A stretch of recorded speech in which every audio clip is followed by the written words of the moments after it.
If you've been watching the news coming out of Washington, D.C., you know that February 19th is not just going to be another Wednesday. Oh, not at all. It's really shaping up to be the day this alternative international order sort of cuts the ribbon. It really is. We're looking at a summit that is, it's effectively trying to rewrite the rule book on how global diplomacy even happens. And the visuals alone are telling such a massive story here. I was looking at the press materials in our source stack, and it's not the usual, dry State Department letterhead. We have a podium. Right. And it's emblazoned with the words Board of Peace and the logo. It's this stylized dove crossed with a shield. It almost looks like a crest you'd see in a superhero movie, doesn't it? It does. It's very cinematic. But before we get too distracted by the branding, we should probably talk about the substance. The mission, yeah. The stated mission for this Peace Council summit is twofold. Get a ceasefire in Gaza and raise a huge amount of capital for reconstruction. Which, if we're being objective, is probably the most urgent diplomatic task on the planet right now.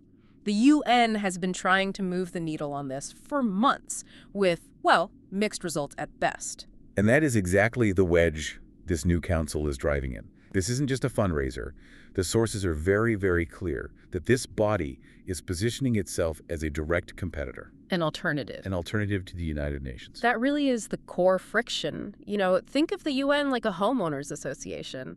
It's bureaucratic, it's slow, there are a million bylaws, and everyone has to agree on the color of the fence. Right. It's frustrating, but it keeps the neighborhood from falling into total anarchy. And this Peace Council, what's the analogy there? This is like the three richest guys on the block deciding they're done with the meetings. They're going to pave their own private road, hire their own security, and if you don't like it, well, you don't have to ride on it.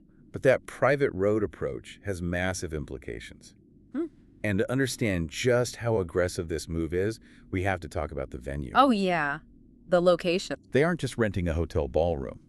They are holding this at the United States Institute of Peace, which is a federally funded, nonpartisan institute. It was established by Congress. It's supposed to be neutral ground. It's supposed to be. But the sources point out a detail that I actually had to double-check because it sounded so wild. The renaming. The institute was recently renamed in Donald Trump's honor. That's correct. And it's not exactly a done deal, is it? There's an active legal dispute with the Institute's former leadership over this. So they're fighting the renaming in court, while the Peace Council is literally setting up chairs in the lobby. Yeah. That sets such a specific tone.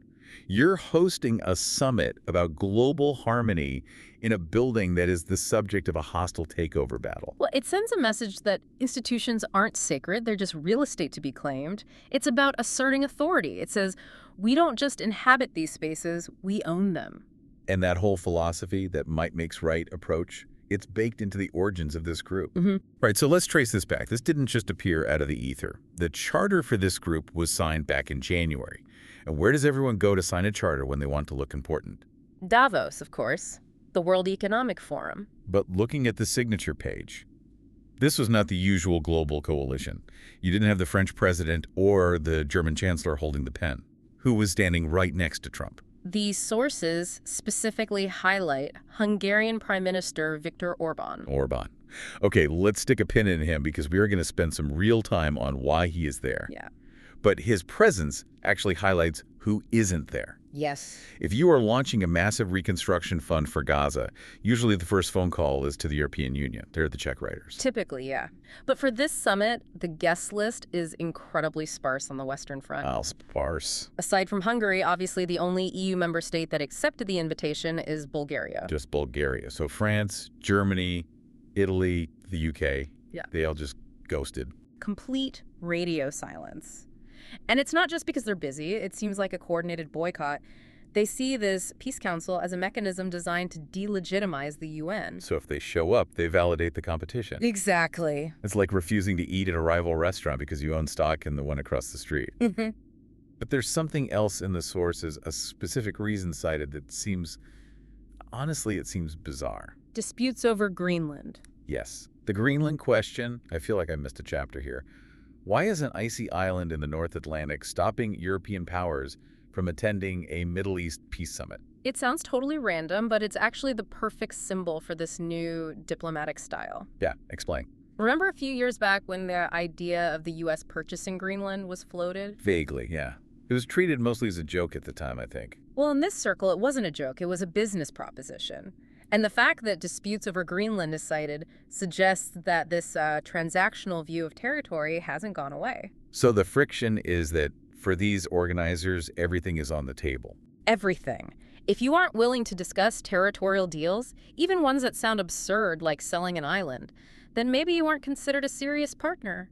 So the Europeans are staying home because they don't want to engage in a world where sovereignty is something you can, buy on Amazon? Precisely. And it goes beyond Greenland. Look at the NATO context. While these invitations were going out, Trump was publicly lambasting NATO allies again. He singled out Spain specifically. Right, the freeloader comment. He called Spain a freeloader for refusing to commit to a 5% defense spending target. 5%. Hang on. The standard NATO target, the one everyone struggles to hit, is 2%. Correct. 2%. Moving the goalpost to 5%. That's not just a nudge. For a country like Spain, spending 5% of GDP on defense is basically a war economy. You'd have to gut everything else. It's an impossible number, and that's the point. It's not really a request, it's more like an eviction notice. It signals that the old alliance, based on mutual defense, is dead. And it's being replaced by a pay-to-play model.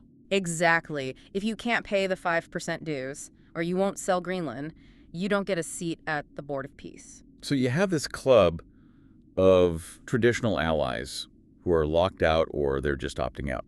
But then you have the people who are showing up. And this brings us right back to Viktor Orban. The man of the hour. He announced his attendance at a campaign event on Saturday.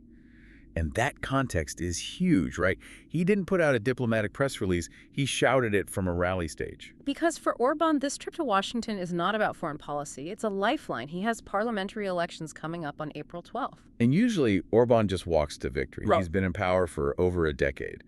But the sources are painting a very different picture this time around. It's the toughest race of his life. The polling data in the source material shows his party, Fidesz, is actually trailing. Trailing. Who's beating him? A center-right party called Titsa. They've managed to consolidate the moderate vote, but here's the kicker. Orban is also bleeding support to his right. The Our Homeland Party, which is far right, is poised to gain seats. So he's being squeezed from both sides. The moderates are tired of him, and the hardliners don't think he's hardline enough. Exactly. So he needs a win. He needs to look 10 feet tall. And the best way to do that is to stand on a podium in Washington, D.C., next to the President of the United States, and show his voters, look, I am a global player. I am the bridge between East and West. And Trump is giving him that win on a silver platter. The Truth Social post from last Thursday, the endorsement. I read that. It was not subtle. It was glowing. Trump called him a truly strong and powerful leader with a proven track record. But the phrase that really stuck out to me was the comparison. Trump wrote, he loves his people, just as I love the United States of America. That is such a crucial rhetorical move. It validates Orban's whole brand of nationalism. It tells the listener that if you love your country, you vote for the strong man. It links their political identities. And Orban responded immediately on Twitter with a, thank you, Mr. President. It just feels like they're campaigning for each other. They are. This is the second time Trump has endorsed him. The first was back in 2022. It's a symbiotic relationship. Orban gets the legitimacy of American backing to survive his election, and Trump gets a loyal partner in Europe who reinforces his worldview against the rest of the EU. It's a masterclass in using foreign policy for domestic survival. Uh. But, speaking of political survival, we have to talk about the other elephant in the room. Or maybe the elephant who might be in the room. Benjamin Netanyahu. Yeah. This is where the timeline gets incredibly tense. The summit is on the 19th. But Netanyahu is in D.C. earlier, isn't he? Yes. Netanyahu is scheduled to meet Trump at the White House on February 18th. That part is confirmed. So the day before the big Peace Council kickoff. Right. So the massive question hanging over Washington is, does Netanyahu stay for day 2? Does he extend his trip by 24 hours to attend the council meeting? If he does. I mean, that changes everything. It changes the entire molecular structure of the event. Because think about who else is invited to this Peace Council. Arab leaders. Muslim leaders. Right. And since October 7th, 2023, have we seen Netanyahu in a room publicly with those leaders? No, not at all. That visual has not happened. It's all been back-channel negotiators and intelligence chiefs. So if the Peace Council, this upstart, controversial alternative to the UN, manages to put Netanyahu on a stage with Arab leaders, that is a diplomatic earthquake. It would instantly legitimize the council. You can't call it a fringe group if they are the ones brokering the face-to-face meeting that the UN couldn't get. Exactly. And that is why U.S. officials and diplomats are leaking this to Axios and the Times of Israel. They are nervous. They know that if that photo op happens, the entire center of gravity for Middle East diplomacy shifts. It really connects back to Orban, doesn't it? Yeah. You said Orban is using this for survival. Netanyahu is kind of in a similar boat. He's facing immense pressure at home. The war has dragged on. His popularity is tanking. A breakthrough like this, that's his political life raft. It is the common thread.